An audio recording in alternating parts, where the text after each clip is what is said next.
In this video, I want to show how easy it is to factory unlock an iPhone. So if you've seen some of my other videos, I show you how to unlock it with the rsim.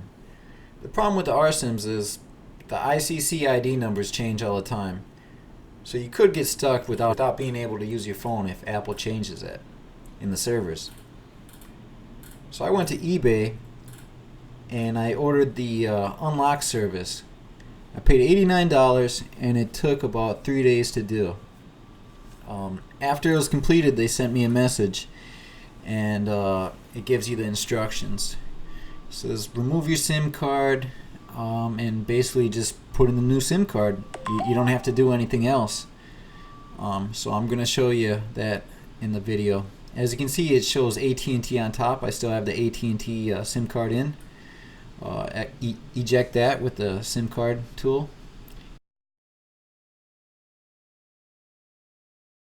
The T-Mobile SIM card. And now this is my first time doing this. I didn't do this before making the video. This is going to be the first time. So after putting in the SIM card, it's just like how it is before you unlock it. It says you have to activate your phone.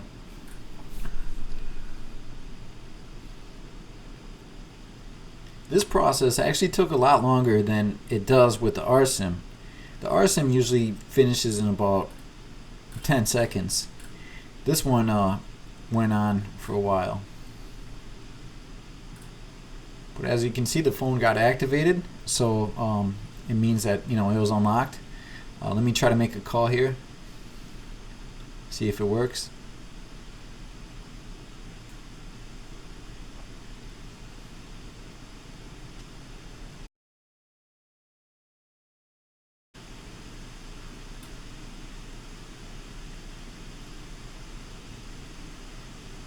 And the call went through. So seems like there's no problems with that. The second part of the unlocking process, they said go and reset your whole phone, erase the whole phone, so that way when you restart your phone, it shows up in your settings that you're using the proper SIM card. I don't know if this makes a difference or not, but the phone works either way. For the rest of this video, I just show a basic way of setting up the phone without a passcode and just doing the easiest setup. But I'd like to say the reason why I did buy the unlock off of eBay and not off of other sites. Sometimes if you search around, you can actually find the unlock process cheaper on other sites. But your chance of getting scammed is a lot higher.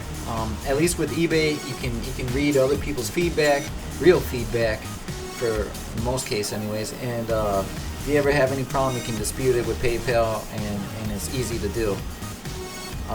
There is a lot of wholesale websites, so if you're looking into offering this service to other people, there is a lot of websites that do offer you the service where you can sell it, but you have to buy it in bulk.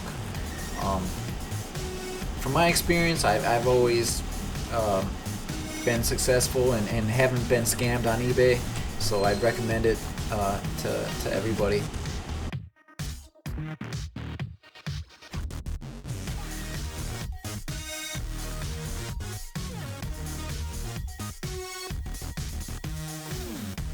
If this video has helped you out, please like and subscribe.